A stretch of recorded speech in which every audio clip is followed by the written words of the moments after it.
Let's see how to convert a fraction to a mixed number. It's super easy. But before we begin, let's go over the basic concepts. This is a fraction.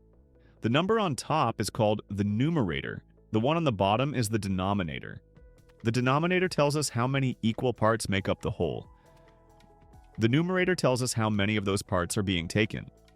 A mixed number is the combination of a whole number and a fraction. And an improper fraction is when the numerator is equal to or greater than the denominator. Now, let's see how to convert an improper fraction into a mixed number. Here we have 5 halves, written as 5/2. The first thing we do is look at the denominator, which is 2. So we place it on the right side of the equal sign.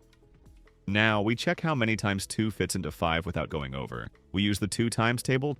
2 fits into 5 2 whole times. And when we subtract 5 minus 4, we have 1/2 left. So the answer is 2.5. Let's see another example. Here we have 42 fifths, or 42/5.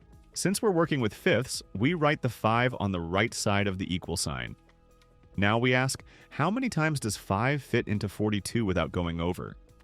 Using the 5 times table, we find that 5 fits 8 times into 42.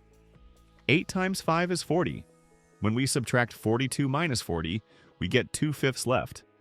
So the final answer is 8 2/5. As you can see, it was really easy. But before you go, here are 3 exercises. Let me know your answers in the comments. Thanks for watching, and don't forget to subscribe.